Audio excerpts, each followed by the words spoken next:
CPA இது bro channel, chalk piece academy, design your future and educational channel. வருகின்ற PGTRB தேர்வெழுதி பொருளியல் ஆசிரியராகும் கனவுடன் உள்ள அனைவருக்கும் மனமார்ந்த வாழ்த்துக்களை தெரிவித்துக் கொண்டு இந்த வீடியோவை ஆரம்பிக்கிறோம். இது நியூ சிலபஸ் 2025 PGTRB பொருளியல் பாடத்திற்கான மாடல் டெஸ்ட் சீரீஸிற்கான வீடியோவாகும்.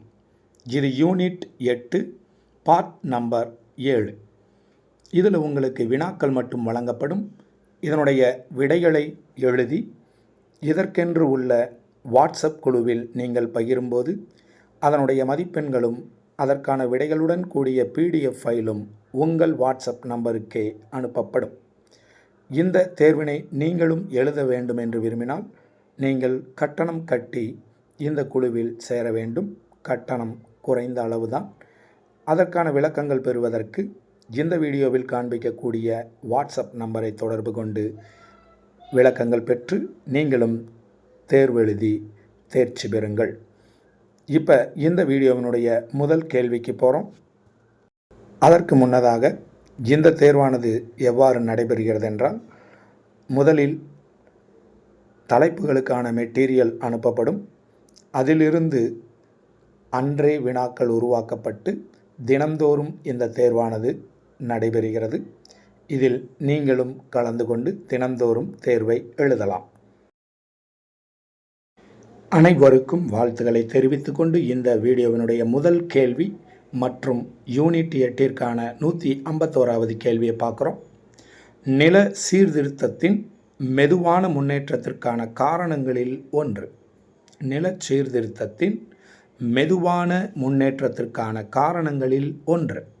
இதனுடைய ஆப்ஷன்ஸ்: கீழிருந்து அழுத்தம் கொடுப்பது, நிறைவான கொள்கை கருவி, அரசியல் விருப்பமின்மை, சட்ட தடையின்மை.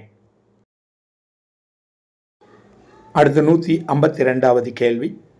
விவசாயத்துறையில் குறைந்த உற்பத்தி திறனுக்கு முக்கிய காரணங்களுள் ஒன்று. விவசாயத்துறையில் குறைந்த உற்பத்தி திறனுக்கு முக்கிய காரணங்களுள் ஒன்று. இதனுடைய ஆப்ஷன்ஸ்: சமூக சூழல், புதிய கருவிகள், பெரிய பண்ணைகள், கடன் வசதி அதிகமாக உள்ளது. 153வது கேள்வி. குறைந்த உற்பத்தி திறனுக்கு நிறுவன காரணி. குறைந்த உற்பத்தி திறனுக்கு நிறுவன காரணி. இதனுடைய ஆப்ஷன்ஸ்: கடன் வசதி இல்லாதது, உயர் விளைச்சல் தரும் விதைகள், பழைய கருவிகள், சிறிய அளவிலான பண்ணைகள்.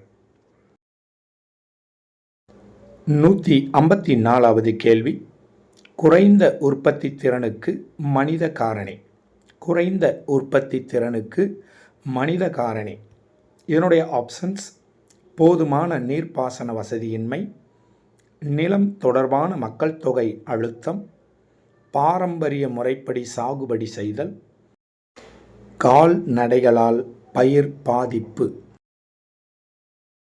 155வது கேள்வி. குறைந்த உற்பத்தி திறனுக்கு தொழில்நுட்ப காரணி. குறைந்த உற்பத்தி திறனுக்கு தொழில்நுட்ப காரணி. இதனுடைய ஆப்ஷன்ஸ்: போதுமான நீர்ப்பாசன வசதியின்மை, நிலம் தொடர்பான மக்கள் தொகை அழுத்தம், பாரம்பரிய முறைப்படி சாகுபடி செய்தல், கால்நடைகளால் பயிர் பாதிப்பு. 156வது கேள்வி. கீழ்கண்ட எந்த மாநிலத்தில் உற்பத்தி திறன் அதிகமாக உள்ளது? கீழ்கண்ட எந்த மாநிலத்தில் உற்பத்தி திறன் அதிகமாக உள்ளது? இதனுடைய ஆப்ஷன்ஸ்: ஹரியானா, ஒடிசா, கர்நாடகா, சத்தீஸ்கர். 157வது கேள்வி. கீழ்கண்ட எந்த மாநிலத்தில் உற்பத்தி திறன் குறைவாக உள்ளது? கீழ்கண்ட எந்த மாநிலத்தில் உற்பத்தி திறன் குறைவாக உள்ளது? இதனுடைய ஆப்ஷன்ஸ்: பஞ்சாப், ஹரியானா, கர்நாடகா, ஏதுமில்லை. 158வது கேள்வி. இந்தியாவில் அரிசி உற்பத்தி செய்யும் மாவட்டங்களில் அதன் சராசரி உற்பத்தி திறன் டேஷ் ஆக உள்ளது. இந்தியாவில் அரிசி உற்பத்தி செய்யும் மாவட்டங்களில் அதன் சராசரி உற்பத்தி திறன் டேஷ் ஆக உள்ளது. இதனுடைய ஆப்ஷன்ஸ் குறைவாக, அதிகமாக, மிக அதிகமாக, ஏதுமில்லை. 159வது கேள்வி. இந்தியாவில் கோதுமை உற்பத்தி செய்யும் மாவட்டங்களில் அதன் சராசரி உற்பத்தி திறன் டேஷ் ஆக உள்ளது. இந்தியாவில் கோதுமை உற்பத்தி செய்யும் மாவட்டங்களில் அதன் சராசரி உற்பத்தி திறன் டேஷ் ஆக உள்ளது. இதனுடைய ஆப்ஷன்ஸ் குறைவாக, மிக குறைவாக, பூஜ்ஜியமாக, அதிகமாக. 161வது கேள்வி. கீழ்கண்டவற்றில் குறைந்த உற்பத்தி திறனுக்கான தீர்வுகளில் ஒன்று தவறாக கொடுக்கப்பட்டுள்ளது. கீழ்கண்டவற்றில் குறைந்த உற்பத்தி திறனுக்கான தீர்வுகளில் ஒன்று தவறாக கொடுக்கப்பட்டுள்ளது. இதனுடைய ஆப்ஷன்ஸ் சொட்டு நீர் பாசனம், வெள்ள நீர்ப்பாசனம், தண்ணீர் சேமிப்பு, நேரடி விதை நெல். 162வது கேள்வி. பிரதம மந்திரி சின்சாய் சஞ்சய் யோஜனா என்பது பிரதம மந்திரி சின்சாய் சஞ்சய் யோஜனா என்பது. இதனுடைய ஆப்ஷன்ஸ் பிரதமர் முதியோர் பென்ஷன் திட்டம், பிரதமர் இளைஞர் வேலைவாய்ப்பு திட்டம், பிரதமர் இலவச அரிசி திட்டம், பிரதமர் நீர் பயன்பாட்டு திறன் மேம்பாட்டு திட்டம். 163வது கேள்வி. வேளாண்மையில் முதலீட்டு பங்குகளை தங்கள் மாநில திட்டங்களில் அதிகரிக்க தொடங்கப்பட்ட திட்டம். வேளாண்மையில் முதலீட்டு பங்குகளை தங்கள் மாநில திட்டங்களில் அதிகரிக்க தொடங்கப்பட்ட திட்டம். இதனுடைய options CADP, RKVY, AIBP, PMKSY. 164வது கேள்வி. டேஷ் திட்டத்தின் மூலம் மத்திய அரசு 100% மானியத்துடன் மாநிலங்களுக்கு நிதியுதவி நிதி வழங்குகிறது. திட்டத்தின் மூலம், அதாவது டேஷ் திட்டத்தின் மூலம் மத்திய அரசு 100% மானியத்துடன் மாநிலங்களுக்கு நிதி வழங்குகிறது. இதனுடைய options RKVY, AIBP, CADP, PMKSY. 165வது கேள்வி. 11ஆம் ஐந்தாண்டு திட்டத்தில் வேளாண் துறையில் 4% வளர்ச்சியை ஏற்படுத்துவதை நோக்கமாக கொண்டு தொடங்கப்பட்ட திட்டம். 11ஆம் ஐந்தாண்டு திட்டத்தில் வேளாண் துறையில் 4% வளர்ச்சியை ஏற்படுத்துவதை நோக்கமாக கொண்டு தொடங்கப்பட்ட திட்டம். இதனுடைய options AIBP, CADP, RKVY, PMKSY. 166வது கேள்வி. AIBP என்பது இதனுடைய ஆப்ஷன்ஸ் ராஷ்ட்ரிய கிருஷி விகாஸ் யோஜனா, 100 நாள் வேலை திட்டம், கட்டளை பகுதி மேம்பாட்டு திட்டம், விரைவுபடுத்தப்பட்ட நீர்ப்பாசன நன்மை திட்டம். அடுத்து 167வது கேள்வி.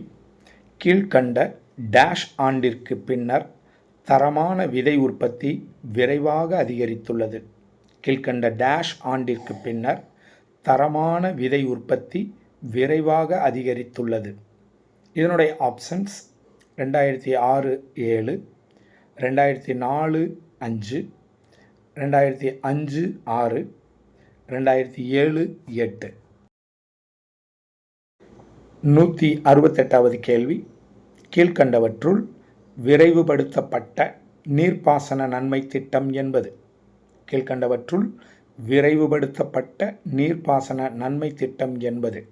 இதனுடைய options RKVY, CADP, AIBP, PMKSY.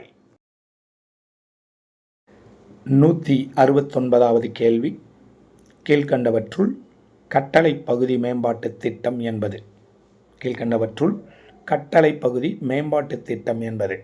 இதனுடைய options CADP, RKVY, AIBP, PMKSY. 170வது கேள்விக்கு வந்துட்டோம். விவசாயத்துடன் அதன் துணை துறைகளிலும் பொது முதலீட்டை அதிகரிக்க மாநிலங்களை ஊக்குவிக்க துவங்கப்பட்ட திட்டம். விவசாயத்துடன் அதன் துணை துறைகளிலும் பொது முதலீட்டை அதிகரிக்க மாநிலங்களை ஊக்குவிக்க துவங்கப்பட்ட திட்டம். இதனுடைய options RKVY, CADP, AIBP, PMKSY. 171வது கேள்வி. NFSM என்பது. NFSM என்பது. இதனுடைய ஆப்ஷன்ஸ் ராஷ்டிரிய கிருஷி விகாஸ் யோஜனா, தேசிய உணவு பாதுகாப்பு இயக்கம், கட்டளை பகுதி மேம்பாட்டு திட்டம், விரைவுபடுத்தப்பட்ட நீர்ப்பாசன நன்மை திட்டம். 172வது கேள்வி. SREP என்பது. SREP என்பது. இதனுடைய ஆப்ஷன்ஸ் ராஷ்டிரிய கிருஷி விகாஸ் யோஜனா, தேசிய உணவு பாதுகாப்பு இயக்கம், வழிமுறை ஆராய்ச்சி மற்றும் விரிவாக்க திட்டம், விரைவுபடுத்தப்பட்ட நீர்ப்பாசன நன்மை திட்டம். அடுத்து 173வது கேள்வி. விவசாயிகளுக்கான தேசிய கொள்கை உருவாக்கப்பட்ட ஆண்டு. விவசாயிகளுக்கான தேசிய கொள்கை உருவாக்கப்பட்ட ஆண்டு. இதனுடைய ஆப்ஷன்ஸ் 2006, 2009, 2000, 2007. 174வது கேள்வி. NFSM என்பது முதலில் இந்தியாவில் எத்தனை மாநிலங்களில் நடைமுறைப்படுத்தப்பட்டது?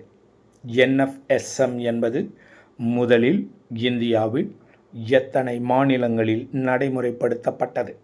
இதனுடைய ஆப்ஷன்ஸ் 12, 16, 14, 15. 175வது கேள்வி. இந்த வீடியோவினுடைய இறுதி கேள்வி. யூனிட் 8னுடைய 175வது கேள்வி. R&D என்பது. R&D என்பது. என்னுடைய ஆப்ஷன்ஸ் ராஷ்டிரிய கிருஷி விகாஸ் யோஜனா, தேசிய உணவு பாதுகாப்பு இயக்கம், விவசாய ஆராய்ச்சி மற்றும் மேம்பாடு, விரைவுபடுத்தப்பட்ட நீர்ப்பாசன நன்மை திட்டம். இதில் உங்களது விடைகள் என்ன என்பதை நீங்கள் எழுதி முடித்திருப்பீர்கள் என்று நம்புகிறோம். உங்களது விடைகளை உடனடியாக நமது வாட்ஸ்அப் குழுவில் பகிர்ந்து அதற்குரிய மதிப்பெண்களையும் அதனுடைய விடைகளுடன் கூடிய PDF ஃபைலையும் உங்கள் வாட்ஸ்அப் நம்பருக்கு பெற்றுக்கொள்ளுங்கள். இதில் புதிதாக நீங்களும் சேர்ந்து தேர்ச்சி பெற விரும்பினால் நீங்கள் சின்ன கட்டணம் கட்டி இந்த குழுவில் சேர்ந்து பயணிக்கலாம். அதற்கான விளக்கங்கள் பெறுவதற்கு இந்த வீடியோவில் காட்டப்படும் வாட்ஸ்அப் நம்பரை தொடர்பு கொள்ளுங்கள். மனமார்ந்த வாழ்த்துக்களுடன் உங்கள் சாக்பீஸ் அகாடமி. மீண்டும் அடுத்த வீடியோவில் சந்திப்போம்.